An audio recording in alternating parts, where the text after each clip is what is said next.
our lead designer. She's not here, she's in this conference. But that's Sajni, our product manager. I'm Saksham, the lead engineer. There's Chino, a lead art lead. So, these are our presenters, which is alright. So our game is an underwater puzzle game made for HTC Vive. We used VR for this game specifically for two reasons. One, it gives obviously a more immersive feel. It gives a more immersive feel to the underwater concept that we have for our game. And second, this kind of game has never been done for virtual reality. So that was our thought process for using VR and Vive for this game.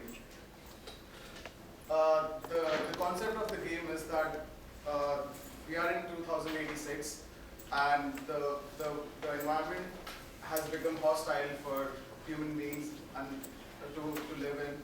So SubEarth Technologies is a group that have been working on creating an underwater civilization.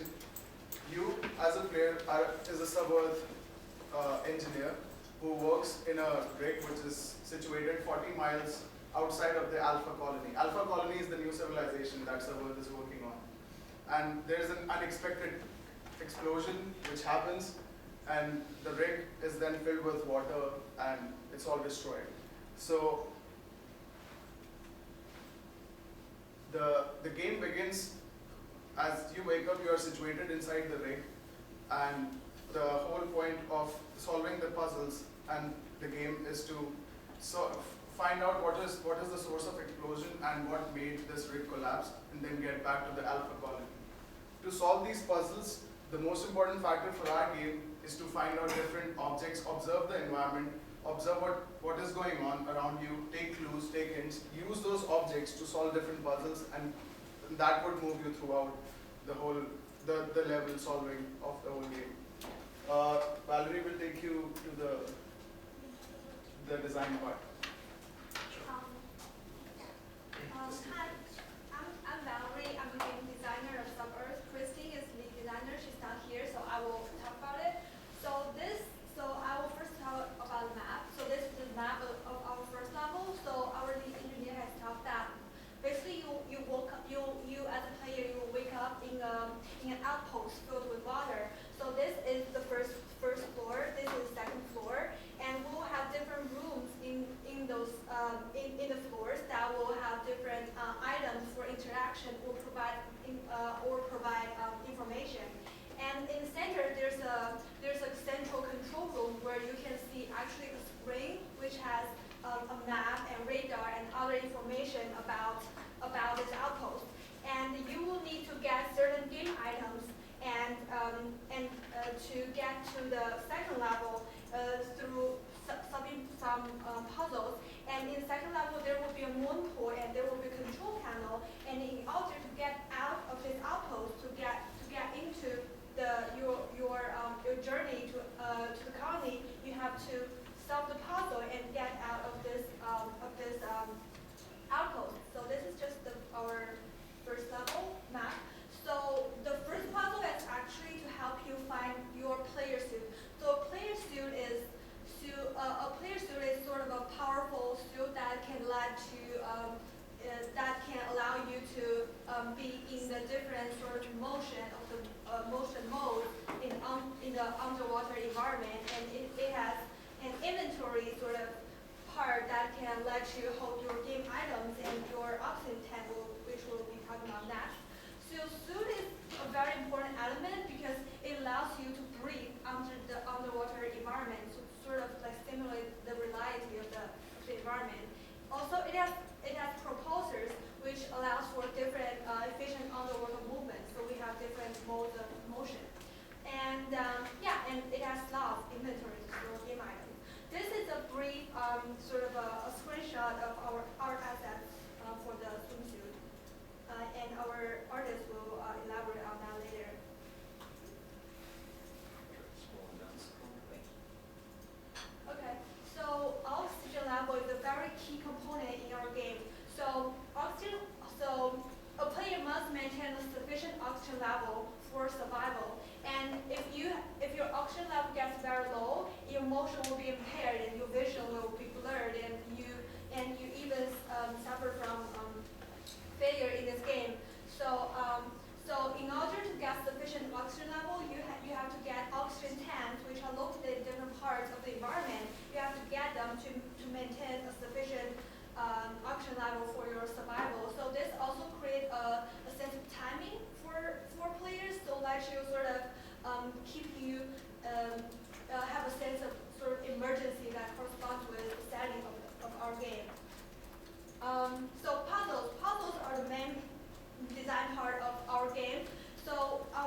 observation of the environment and objects found in the environment.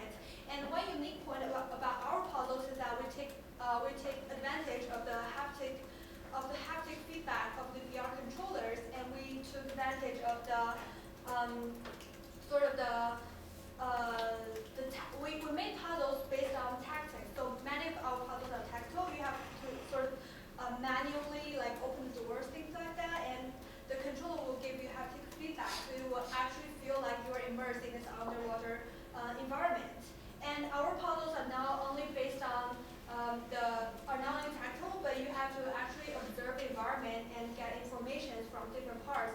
For example, this is a little piece, so like in our first level, you can find a tablet that has information about about the outpost. And you can sort of use that information to solve the first puzzle. And as you're collecting this information along, you as a player will figure out what is going on here, what is the story is like.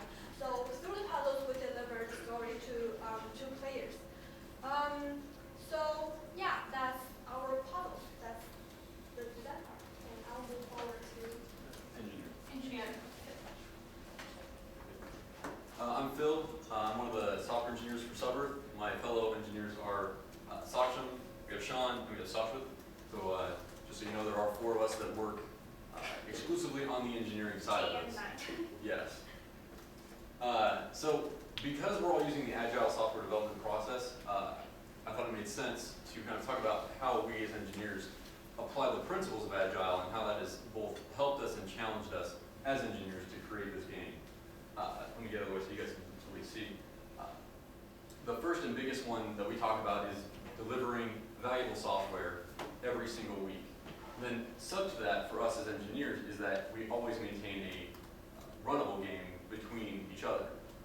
Third is that we both generate changing requirements, but we are also influenced very heavily by those changing requirements. Our team always strives for excellent technical design, and also we use good design for how we have implemented all the features of our game.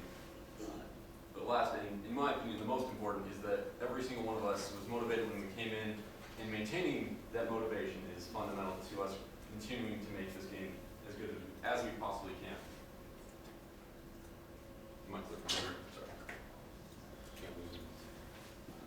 So for the first thing, we all know that every single week we have to deliver something so that Sinjin can be impressed with all the great effort we made, and so that Mike knows that we students care about this course as we all and investor visitor. And investor visits. Yeah, we have to have something to show.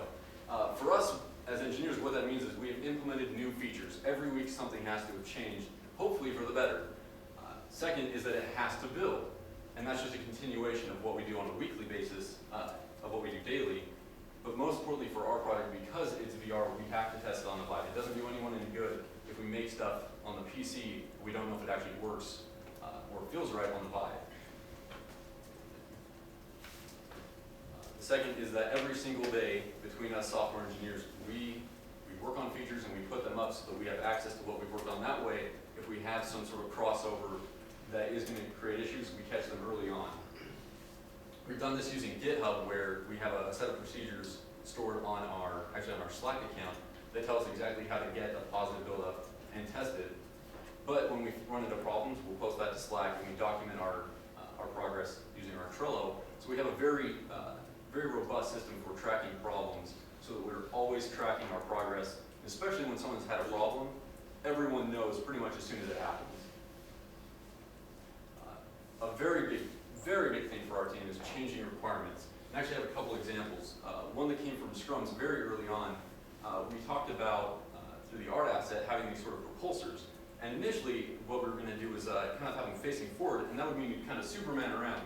But as we implemented that feature, we realized it made way more sense to let you point it in the direction you want to go. It just felt more natural, and that way you weren't trying to lean over. However, that required the art team to go back and redesign that asset because they had already worked on a model that had them forward-facing. Something more on the coding side was I went through and implemented the swimming motion that you'll see in the VR. The first week's iteration of that was to steal Sinjin's word, incredibly janky, and not set, you could not use it to navigate, but we couldn't just look at it as a feature that we could axe. because so much of the initial story relied on it. So we have to analyze every single feature, not just as something that we as coders write, but as something that's going to influence the game across the board.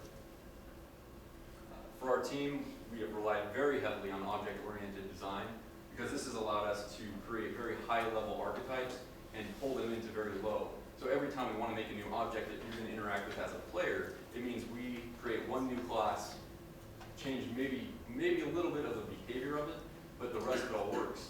And then if we need to make a massive change to everything, it's in one simple file. And I'm sure all of you that are software engineers understand the importance of being able to reuse components so that you aren't re-implementing the same thing over and over again. Now, to kind of reiterate on what Sinjin actually talked about last week, his was an amazing talk. We're going to talk way more specific about our game.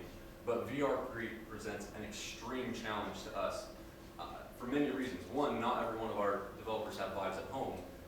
And that means that we had to create two separate interfaces, one for the Vive and one for the PC, so that we could actually test features without having the VR system.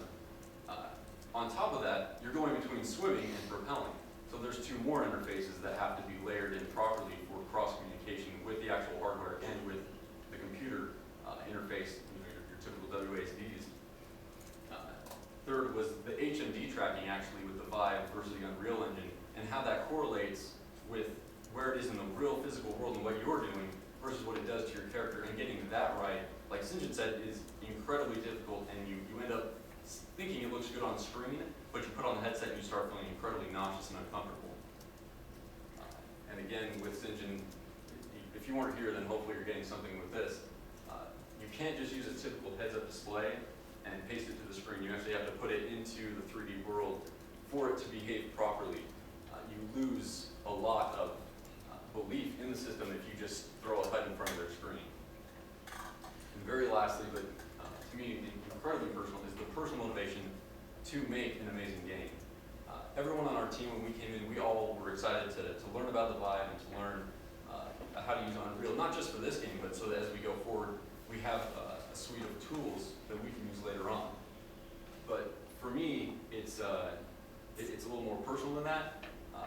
One with the VR, the first games I played were on a 13-inch CRT that was back in the 90s. And then in 2003, I got a 21-inch LED to play Call of Duty on and was blown away. And then in 2007, got myself an Xbox 360 and an HD TV. And I'll never forget the first time I played Modern Warfare 1 on that. Again, just this whole new step of immersiveness. That was about 10 years ago, and I haven't really seen anything anywhere near that. I played on 4K. I mean, it looks nice, but it was nothing like those jumps. But the second I put on the Vive and did the Steam demo, like this is where games need to go.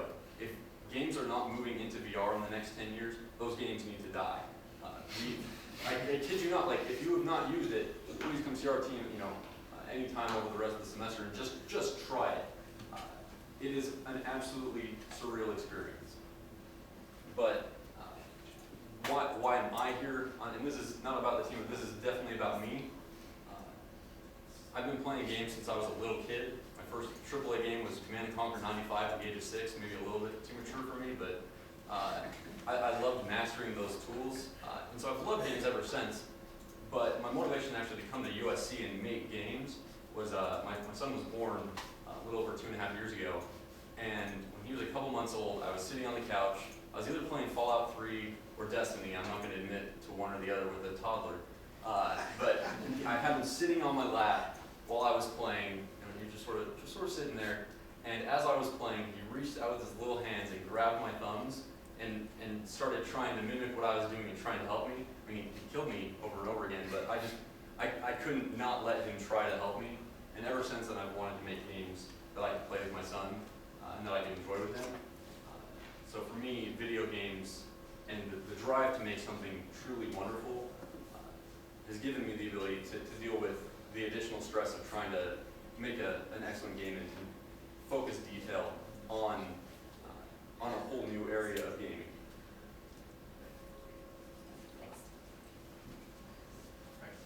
Oh. Hey guys, I'm Gino. I'm the lead artist on SubEarth. And a lot of like designing this game was sort of like you had to work within the confines of VR because VR, in order to make it actually work and look good, you need to stay like within a consistent frame rate. And not just like a consistent one, but like a high frame rate too, or else you're gonna get super dizzy.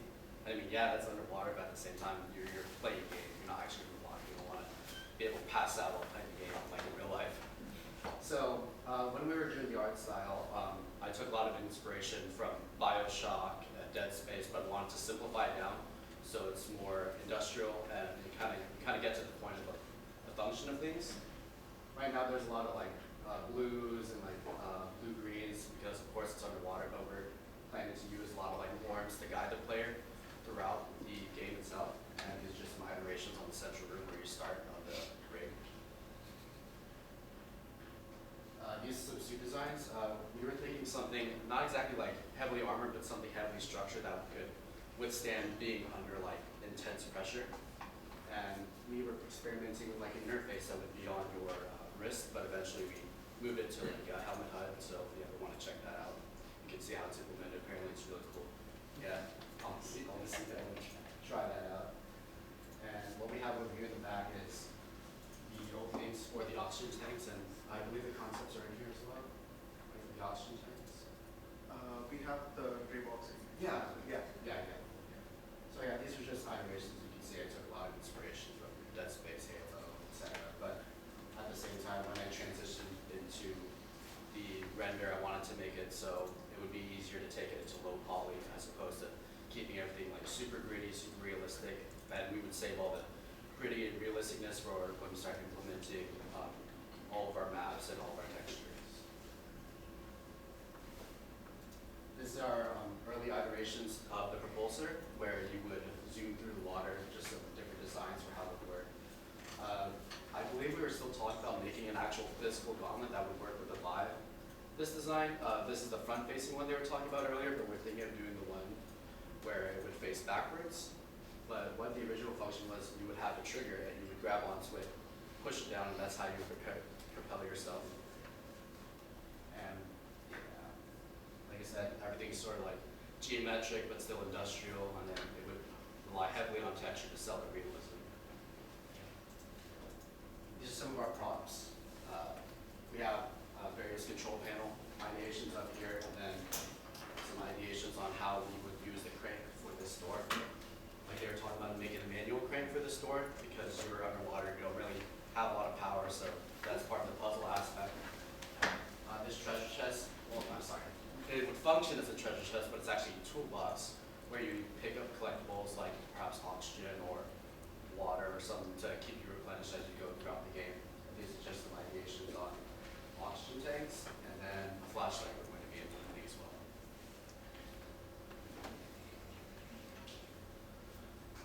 A lot of our most important assets, we're going to still keep low poly, but we're going for high poly bake onto it. So you can still see a lot of like details, but still maintaining the count and the frame rate. So these are just like some presentations of the models before we actually start going deep into the texture process.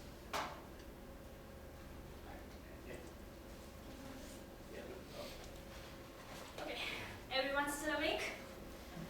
Okay, so let me talk a little bit about the production. So we are an 18-member team. As Phil said, we are just like 4 engineers, 2 designers, and 10 artists, and 1 sound engineer, and myself, the product manager. So the tools what we use is like Trello. So that's where we track our Scrum. So basically we have all our tasks listed down in the Trello, and it's every week we go through the Scrum, and then we have a sprint review, and all that we do on Trello. And Slack is what we use for our communication. Like we have a Scrum happening like from Friday to Tuesday. Like every night our engineers give update on what they worked on.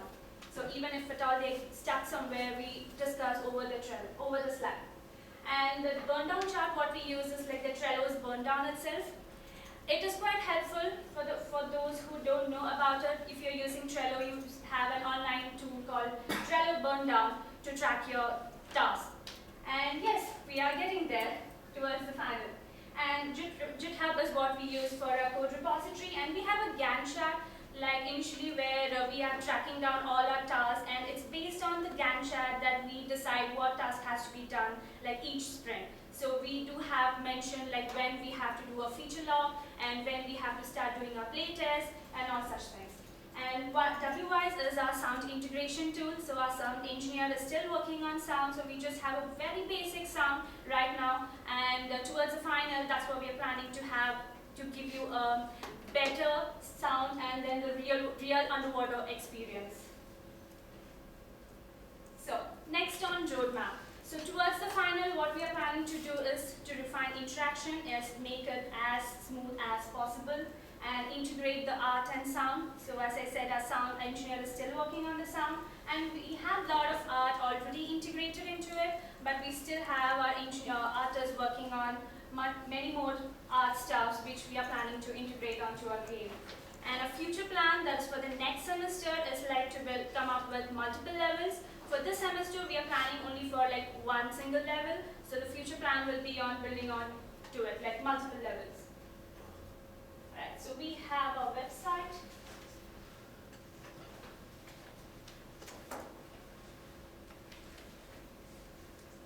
So that's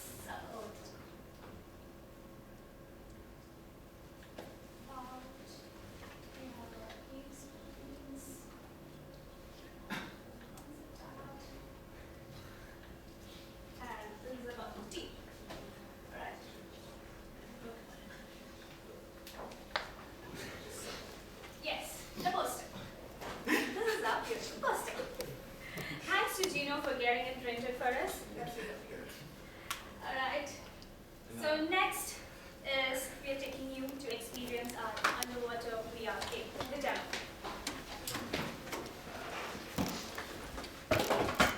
So Sakshan is going to be doing it in the back there with the actual Vive. But I'll be narrating it so you can understand. I'll be guiding him where we want him to go so you can kind of see the features we've implemented. But like I said a little bit ago, seriously, you need to try it. All the cool kids are doing it, so please. All right, so Sakshan, you good? Do you want to pull up the sound? You want me to turn up the sound? Yeah. Just, Yeah, give me a second. yeah.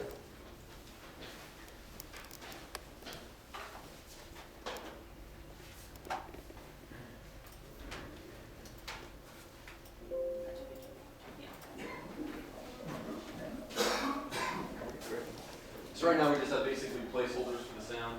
These are not final sounds. It will be far more reactive to your behavior. That is them. Those are the screens. Now, what you're seeing is significantly darker on the screen than what he's experiencing because he's encapsulated in the headset. So he actually sees it with high fidelity. Kind of talking about, if you don't mind, Sakshan, just taking a second, I'm going to Yeah, sure. about the shading problems that you run into on a 2D screen, all these shading algorithms that we learned about in graphics.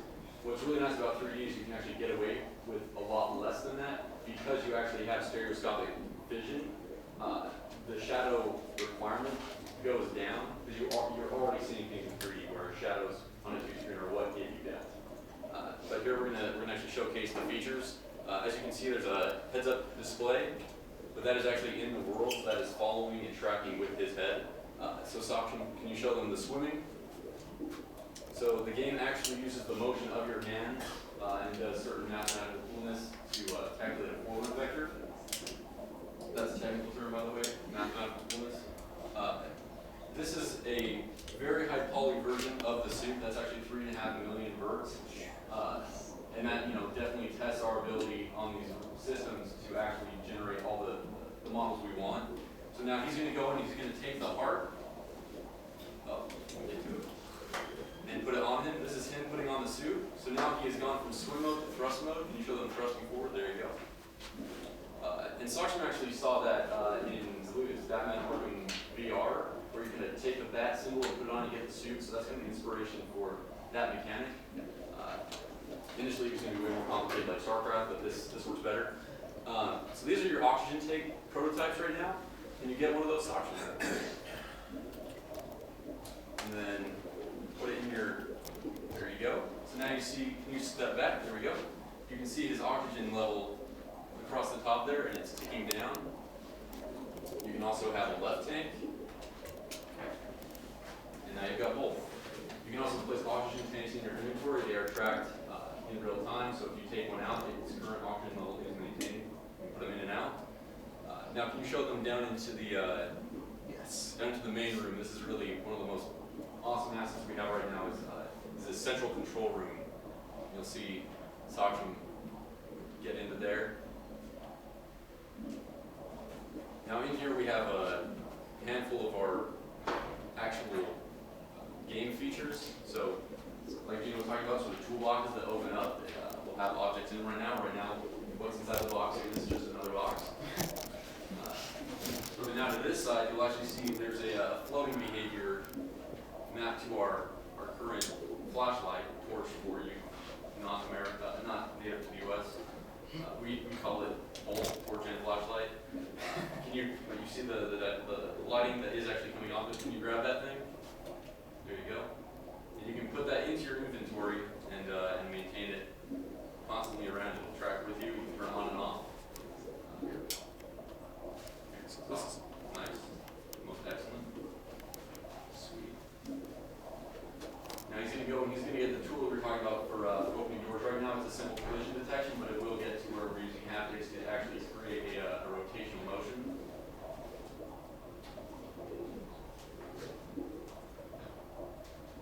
Here's the door. And right now, you simply just have to get it in there and collide, and the door will go down. But eventually it will get more complicated as we implement the features for actual problem solving. This last piece is the moon door. So if you can get your hand in there and look over. Oh, there's another floor under the moon door. Eventually it'll be out into the ocean, and that will kind of end your, for the end of the semester will actually be to get out into the ocean. So our last hope is to actually sort of open into the vista of going out into the deep blue from this very confined space that you're feeling incredibly uncomfortable while you're suffocating. And then even when you get your suit, you're still racing against this clock to maintain oxygen and solve the problem. But at the very end, the payoff is you actually escape, and you kind of get a sense of freedom after that, which is coupled with also an intimidation of that vast open space, which in VR is completely different than in the game. What are you doing, Sasha? Right, and that's those are all of our key features, and we know that we can derive from those anything else we need for the puzzles. We're really excited over the next half to actually take sort of the system we built and use that to create far more complicated, far more immersive problems. Are there any questions from any side? What happens when you run out of oxygen? How do you like test it out, like suffocating? Like visually or? Yeah. Like what do you? Does it start going black? Yeah. So we've played around with sort of yes, like an encroaching blur of it. As you see these tick down. When you hit 0, there will be once you hit the HUD, sort of a current blood oxygen level that will track towards the center, but you will lose your ability to navigate. So it will definitely be giving you an indication that you are dying. There will also be audio cues, of you gasping that should definitely make you feel under pressure to get more oxygen. Any other questions? Any other questions? Any technical, anything about VR? So I saw you have a mirror there, right? Yes. But like from vibe, you only know the precision of your head, right? You are showing a dummy model there. So are you going to do something with that? Are you going to do inverse kinematic or something? Yes, exactly. The plan right now is to in fact use inverse kinematics with the controllers mounted to roots oriented to the head-mounted display that will in fact follow where you are. And that's actually why we have the mirrors so that we can track in the game. It's not really a game feature, it's more for us engineers to be able to track where things are. With that is also, when we get a new player in there, we want to actually calibrate it to them, so we'll actually adjust the scale of the player to sort of their wingspan, if you don't mind the expression. If you do, it's still wingspan. Very nice. Do you guys have a webpage? Yes, Yes, yeah. we She should. showed. I think you were in the background. Yeah. Yes, we have a most excellent Is website. everything like